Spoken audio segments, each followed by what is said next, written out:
Ministri në detyrë mbrojtjes Eyüp Maqedonci ka folur për zhvillimet aktuale të sigurisë në nivel global dhe ndikimin e tyre në rajonin e Ballkanit dhe në Kosovë. Maqedonci theksoi se bota po kalon një nga periudhat më të ndërlikuara të sigurisë që nga lufta e dytë botërore, me ndryshime të mëdha strategjike dhe shfaqjen e akterëve që po sfidojnë rendin global të sigurisë. Kemi parë invazionin rus në Ukrainë, tensionet dhe luftrat në lindjen e mesme, si dhe qasje gjithnjë më agresive të disa shteteve anë mban globit. Kjo ka krijuar një ambient të ri të pasigurisë, ku çdo shtet po përcakton qasjen dhe qëndrimet e veta ndaj këtyre ndryshimeve, tha Maqedonci.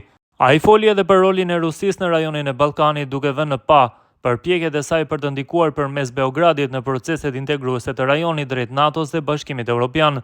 Serbia, përveç lidhjeve historike dhe kulturore me Federatën Ruse, ndan me të edhe interesa të përbashkëta për të minuar proceset e integrimit euroatlantik të Ballkanit Perëndimor.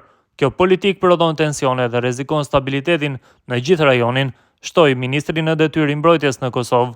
Maqedonci vlerësoi lart punën e Agjencisë së Kosovës për Inteligjencë në zbulimin dhe neutralizimin e rrjeteve të spionazhit që kanë tentuar ta destabilizojnë vendin, duke nënvizuar profesionalizmin e institucioneve të sigurisë dhe drejtësisë.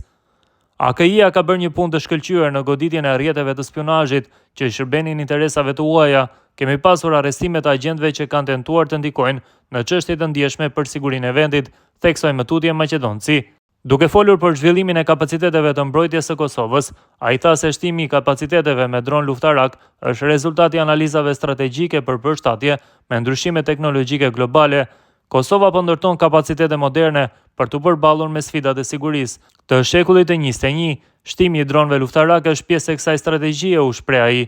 Maqedonci rikujtoi gjithashtu se vitin e kaluar është miratuar koncepti i ri i mbrojtjes gjithëpërfshirëse, i cili synon të përfshijë qytetarët në sistemin e mbrojtjes përmes angazhimit vullnetar. Ky koncept u jep qytetarëve mundësinë të kontribuojnë në mbrojtjen e vendit, kështu përgatisim gjeneratat e reja për të qenë pjesë aktive e sistemit të mbrojtjes, nënvizoi ministri i mbrojtjes. Maqedonci tha se një pjesë e kapaciteteve mbrojtëse pritet të ndërtohen deri në 2028 dhe disa prej pajisjeve tashmë janë arritur. Ai bëri të ditur se në janar të këtij viti, delegacioni FSK-s ka zhvilluar takime në SBA me zyrtarë të Departamentit të Mbrojtjes dhe Departamentit të Shtetit. Gjatë vizitës ata vizituan kompaninë Lockheed Martin dhe diskutuan mundësinë e blerjes së helikopterëve Black Hawk, helikopterë të njohur për efikasitetin e tyre në forcat e armatosura amerikane. Bisedimet, tha ai, përfshin detaje teknike dhe financiare dhe aktualisht kërkohen analiza e më pas do të kalojnë në fazën e blerjes. Maqedonci tha se gjatë muajve të fundit FSK-ja ka pranuar disa pajisje të reja, dronë përfshirë dronët Puma nga SBA, automjete të blinduara, si dhe sisteme të tjera që në disa raste janë bërë publike dhe në disa raste mbeten të klasifikuara.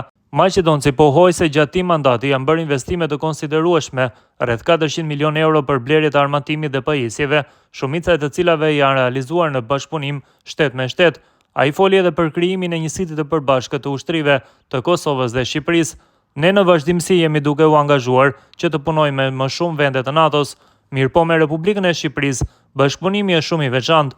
Me ministrin Piero Vengu kemi filluar shumë iniciativa të rëndësishme për dy vendet tona, duke përfshirë edhe marrëveshjen trilaterale që kemi bërë me Kroacinë.